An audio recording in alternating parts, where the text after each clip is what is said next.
So friends, आज का topic बहुत ही शानदार और जानदार होने वाला है माय डियर फ्रेंड्स। आज मैं आपसे बात करूंगा कुछ मजबूरी के बारे में। मजबूरियों का तो आप सबके पास ढेर होगा। एक स्टूडेंट लाइफ में क्या होती है, मजबूरी ही सबसे ज्यादा होती है। जब भी कभी हम मजबूरी के बारे में बात करते हैं तो बात करते हैं ना, अच्छा मजबूरी की इंग्लिश क्या होती है, कमेंट कीजिए और बताइए माय डियर फ्रेंड्स। चलिए, मैं जब भी बात करते हैं मजबूरी के बारे में तो मजबूरी को इंग्लिश में बोलते हैं कंपल्सन। क्या बोलते हैं? Definitely compulsion. लोगों को कहना पड़ता है यार ये मेरी मजबूरी है, इट्स माय कंपल्सन। ये तुम्हारी मजबूरी है, इट्स योर कंपल्सन। ये उसकी मजबूरी है, इट्स हर कंपल्सन। या बोल सकते हैं इट्स हिज कंपल्सन। ये मेरी मजबूरी थी, इट वॉज माई कंपल्सन। ये तुम्हारी मजबूरी थी, इट वॉज योर कंपल्सन। ये तुम्हारी मजबूरी होगी, it will be your compulsion. बिल्कुल ठीक है, it will be your compulsion. बहुत अच्छा बोला माय डियर फ्रेंड्स। तो अभी लोगों से कहना पड़ता है तुम्हारी मजबूरी क्या है, तो बोल दीजिए व्हाट्स योर कंपल्सन। क्या कहा? यस, बहुत अच्छा बोला आपने, व्हाट्स योर कंपल्सन। उसकी मजबूरी क्या है? व्हाट्स हर कंपल्सन। तुम्हारी मजबूरी क्या थी? What was your compulsion. अरे उसकी मजबूरी क्या थी? What was his compulsion. या बोलेंगे व्हाट वॉज हर कंपल्सन। ये तुम्हारी मजबूरी होगी, it will be your compulsion. It will be your compulsion.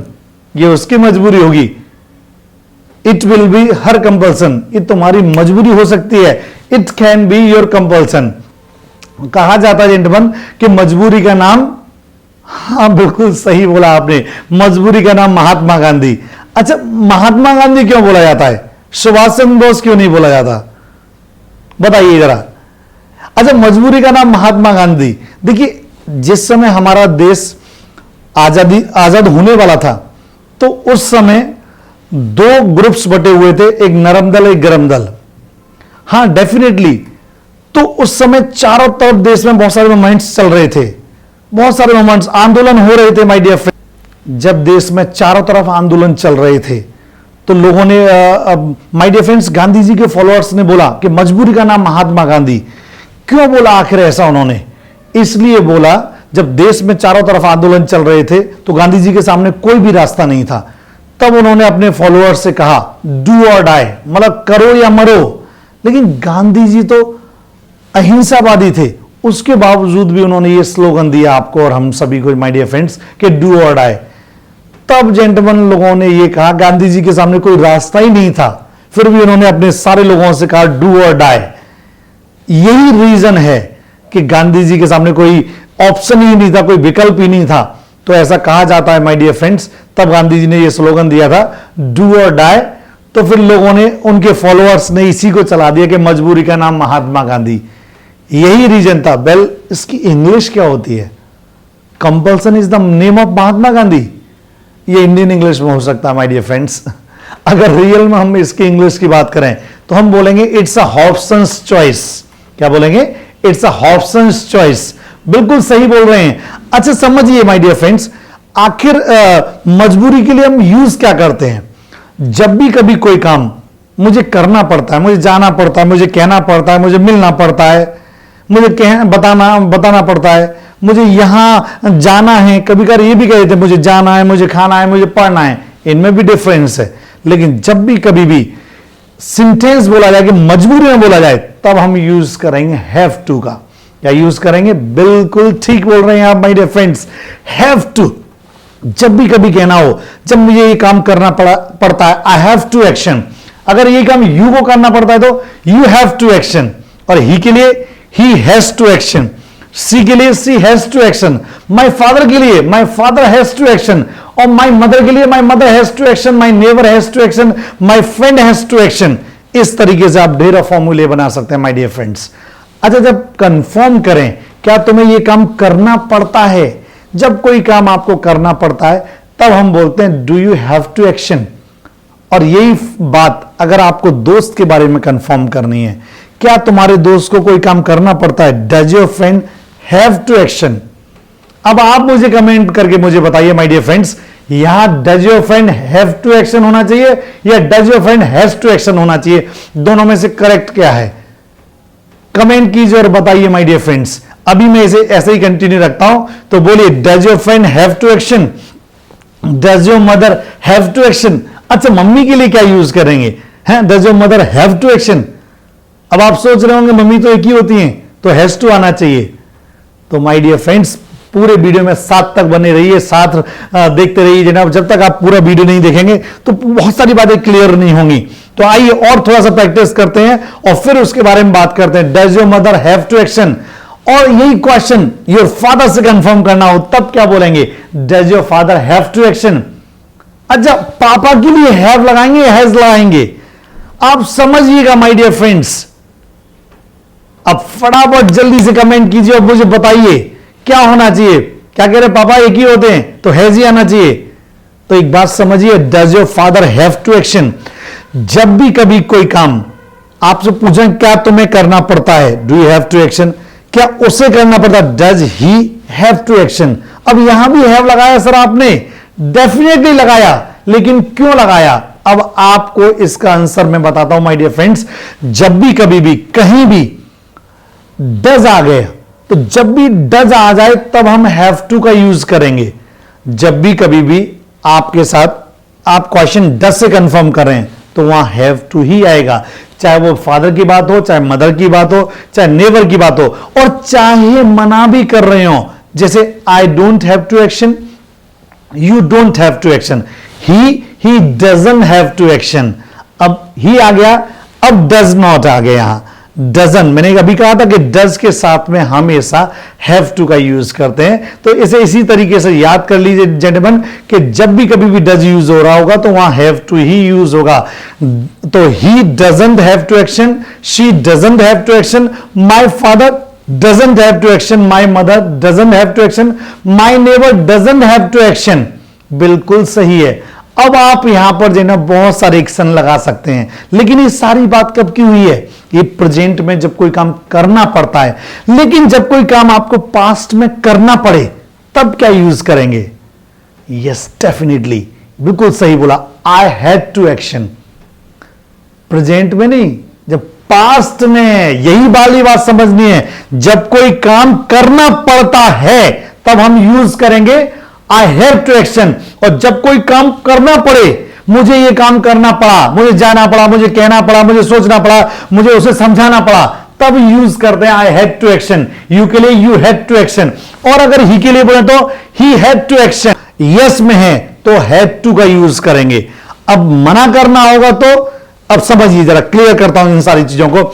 आई के लिए पहले यस में दोबारा रिपीट करेंगे, I had to action, you had to action, he had to action, she had to action, my father had to action, my mother had to action, my neighbour had to action. बिल्कुल ठीक है।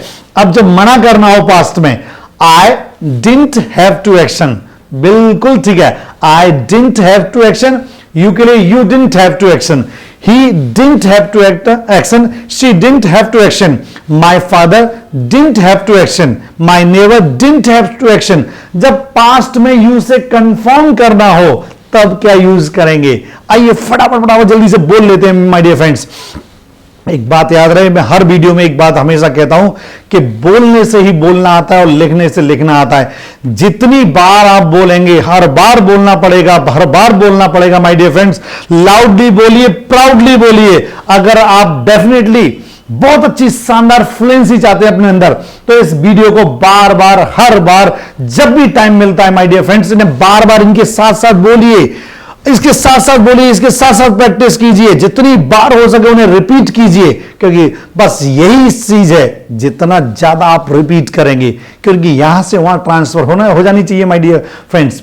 क्योंकि अब लिखकर वो चीज नहीं होगी, उससे वो चीज बोलकर ही होगी। हमने हिंदी भाषा सिर्फ बोलकर सीखी है, लिखकर हिंदी नहीं सीखी माय डियर फ्रेंड्स। तो क्या करेंगे, अब बोलने की जरूरत है। आइए एक बार फिर दोबारा आप बोलते हैं जेंटलमैन, चीखते चिल्लाते हैं। आइए कम ऑन, आपकी सफलता में जेंटलमैन कोई भी अवरोध नहीं आना चाहिए। बोलने में कोई भी जेंटलमैन कंजूसी नहीं करनी है आपको। कम ऑन, मेरे साथ दोबारा बोलते हैं, did you have to action, did your father have to action, did your mother have to action, did your neighbour have to action, did your friend have to action. चलिए, जब confirm कर लिया आपने पास्ट में, अब यही वाली बात में थोड़े से एक्शन लगा लीजिए।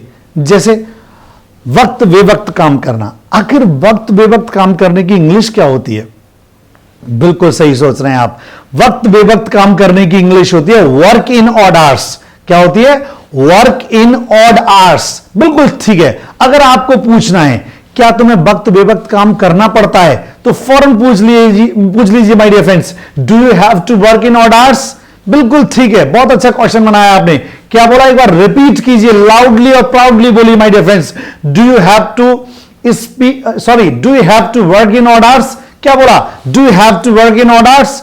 यस, आंसर कीजिए, I have to work in odd hours.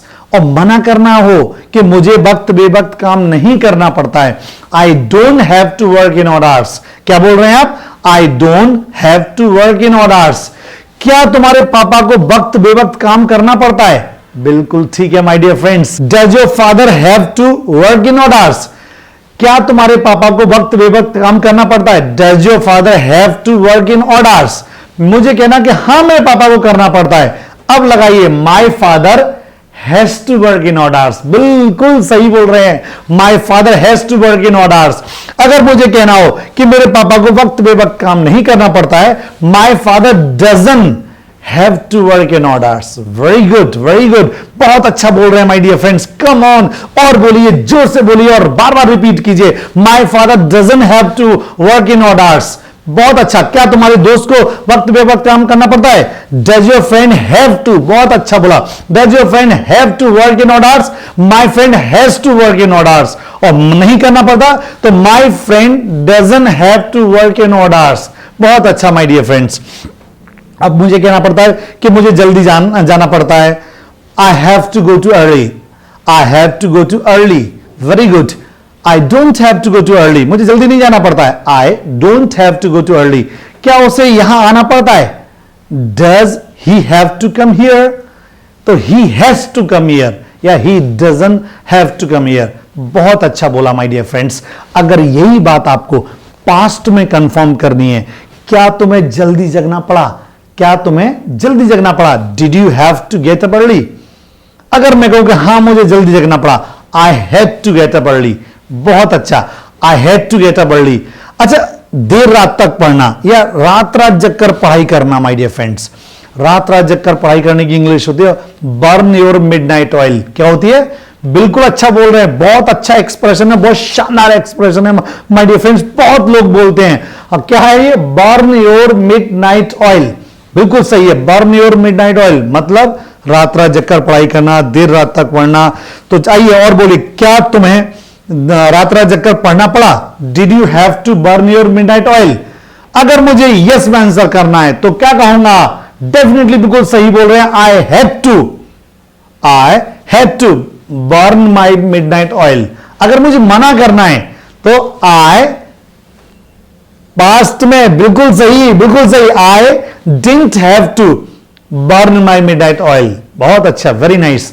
अगर यही बात वाली बात आपको आपके दोस्त के बारे में कंफर्म करनी है, क्या तुम्हारे दोस्त को रात रात जगकर पढ़ना पड़ा? Did your friend have to burn his midnight oil? अगर यस में आंसर है आपका तो my friend had to burn his midnight oil.